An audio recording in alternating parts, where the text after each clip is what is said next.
बिस्मिल्लाहिर्रहमानिर्रहीम। Welcome to public service commission academy. दोस्तों, 30 मई 2024 के करंट अफेयर्स आपकी खिदमत में लेकर हाजिर हुए हैं। इसमें इंटरनेशनल अफेयर यानी ग्लोबल अफेयर्स और नेशनल और स्टेट अफेयर्स भी शामिल हैं। तो बगैर किसी देर किए स्टार्ट करते हैं आज का करंट अफेयर्स।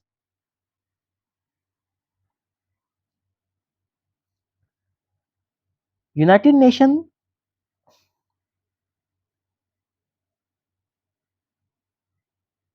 यूनाइटेड किंगडम की first black women lawmaker, उनको इलेक्शन से हटाया जा रहा है।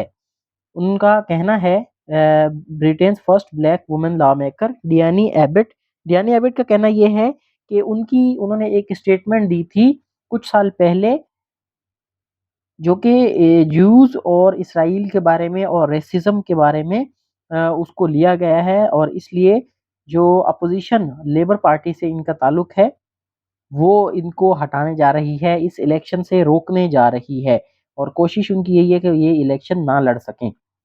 Clashes erupt at Israeli embassy protest in Mexico. Mexico में इसराइल की एम्बेसी के सामने एक एहतजाज हो रहा था, प्रो पैलेस्टाइन एहतजाज हो रहा था, जिसमें कोई 200 लोग शामिल थे, और उसमें उनका स्लोगन ये था अर्जेंट कॉल फॉर रफा। और रफा के जो शहर पर जहाँ पर सिविलियंस के ऊपर इसराइली फोर्सेस या मिलिट्री उनके ऊपर हमले कर रही है, उनके ऊपर मिसाइल गिरा रही है, उनके ऊपर शेलिंग हो रही है, तो उसके खिलाफ वहाँ पर जो एहतजाज हो रहा था, रैली हो रही थी, उसमें क्लैशेस हो गए। यानी वो जो प्रोटेस्टर थे, डिमॉन्स्ट्रेटर्स थे, वो जो एम्बेसी है उसकी हदूद के अंदर दाखिल होना शुरू हो गए थे, और वहाँ पर पुलिस के साथ उनके क्लैशेस हो गए। इसके अलावा Putin names ex bodyguard a potential successor to senior role. Vladimir Putin जो रशिया के प्रेसिडेंट हैं, उन्होंने अपने पहले उनके प्राइम बॉडीगार्ड होते थे एलेक्सी ड्यूमिन, उनको secretary of adviser state council यानी एक बहुत बड़ा ओहदा दे दिया है, जिसकी वजह से वो प्रेसिडेंट के और जो गवर्नमेंट है उसके बहुत करीब आ गए हैं। और उसमें ये है कि इससे पहले उन्होंने डिफेंस इंडस्ट्री को भी देखते थे, और अभी जो है वो सेंटर ऑफ पावर के बिल्कुल क्लोजर आ गए हैं। Dead boar dump at Swedish mosque. Sweden में मस्जिद के बाहर एक मुर्दा बॉर, या जिसको हम कहते हैं सुअर कहते हैं, उसको फेंक दिया गया। मस्जिद में कोई 1000 लोग नमाज पढ़ रहे थे, तो उसके बाद उन्होंने जब देखा कि मस्जिद के बाहर ये इस तरह का इवेंट हुआ। अब सीसीटीवी फुटेज में उन्होंने ये देखा है कि एक शख्स कार में आता है और वहां से जो है वो इसको डंप करके चला जाता है। अब ये हेट स्पीच कह लें या जो है ना रिलीजियस वायलेशन कह लें, तो इससे पहले भी जो है वो स्वीडन में कुरान पाक की बेहुरमती भी हुई है, और जो है ना बहुत ज़्यादा इस्लामोफोबिया वहाँ पर है। तो इस तरह के वाक़यात वहाँ होते रहते हैं। इसके अलावा world's first wooden satellite built by Japanese researchers. Japan के रिसर्चर्स ने दुनिया की पहली ऐसी सैटेलाइट बनाई है जो कि लकड़ी से बनी हुई है, और उसकी जो साइज है वो है 10 सेंटीमीटर, 4 इंचज की है सिर्फ वो। और इनके बनाने वाले का ये कहना है कि जब ये बाहर जाएगी, एटमॉस्फेयर में एंटर होगी, वापस आके, तो ये क्या होगा, वहां पर वो टूट जाएगी या जल जाएगी और फिर अपना काम करेगी।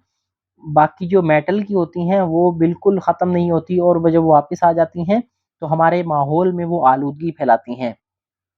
और ये लेकिन जब आएगी तो इसका कोई नेगेटिव इम्पैक्ट नहीं होगा हमारे इन्वायरमेंट पे या टेलीकम्युनिकेशन पर। नेशनल न्यूज़ में अगर देखें तो प्राइम मिनिस्टर ऑफ पाकिस्तान को इनवाइट किया है यूक्रेन के ऊपर समिट में। कहाँ? स्विट्जरलैंड में ये समिट होने जा रही है, ग्लोबल पीस समिट, जून 15 को, जिसमें जो है वो यूक्रेन और रशिया की जंग है उसके अमन के बारे में बात होगी। यूक्रेन के करंट एम्बेसडर टू पाकिस्तान हैं मार्कियन चुचुक, और उन्होंने ये कहा है कि जो है स्विट्जरलैंड ने ये इनविटेशन भेजा है प्राइम मिनिस्टर ऑफ पाकिस्तान को, और इसमें यूक्रेन की मर्जी भी शामिल है। लेकिन पाकिस्तान का रिएक्शन ये है कि जून 4 को पाकिस्तान के प्राइम मिनिस्टर चाइना जा रहे हैं सीपैक 2 फेज के लिए, उसकी लॉन्चिंग हो रही है, और वो वापस पाकिस्तान आएंगे 8 जून को। और इसी तरह फिर बजट भी 11-12 जून को होगा। तो इसमें क्या कहा ये जा रहा है कि प्राइम मिनिस्टर का इस समिट को अटेंड करना थोड़ा-सा मुश्किल हो जाएगा। तो इससे और भी स्पेकुलेशन ये हो सकती हैं कि हो सकता है कि इसमें पाकिस्तान का टिल्ट थोड़ा-सा रशिया की तरफ हो और पाकिस्तान इस समिट का हिस्सा ना बनना चाह रहा हो। और इसमें प्राइम मिनिस्टर की जगह अगर कोई लोअर लेवल का बंदा वहाँ पर जाता है या कोई एम्बेसडर वगैरह या जो फॉरेन मिनिस्टर के अलावा कोई निचला बंदा जाता है तो इसका मतलब है पाकिस्तान इस समिट में डिसइंटरेस्टेड है। Pro people budget in the works at जाती उमरा हडल। जाती उमरा जो कि नवाज शरीफ की रिहाइश गाह है वहाँ पर कैबिनेट या दूसरे जो लोग हैं वो वहाँ पर मिल रहे हैं और उनका यही है कि ड्रास्टिक कट बहुत ज़्यादा गवर्नमेंट के एक्सपेंडिचर्स को कम किया जाए और पीपल फ्रेंडली बजट इसमें लाया जाए। लेकिन फिर ये है कि आईएमएफ की कुछ शराइत हैं जो कि ये कहते हैं कि लोगों को फैसिलिटेट कम किया जाए इंसान को या आम लोगों को, आम पब्लिक को। इसी सिलसिले में जैसे पिछली स्लाइड में हमने बात की 4 से 8 जून को प्राइम मिनिस्टर जा रहे हैं चाइना और बजट की जो 7 जून की प्रेजेंटेशन रखी थी इससे पहले वो अनफीजिबल हो जाएगी यानी वो नहीं हो सकेगी, हो सकता है ये 11 और 12 को हो और इसके बाद बजट लॉन्च होगा।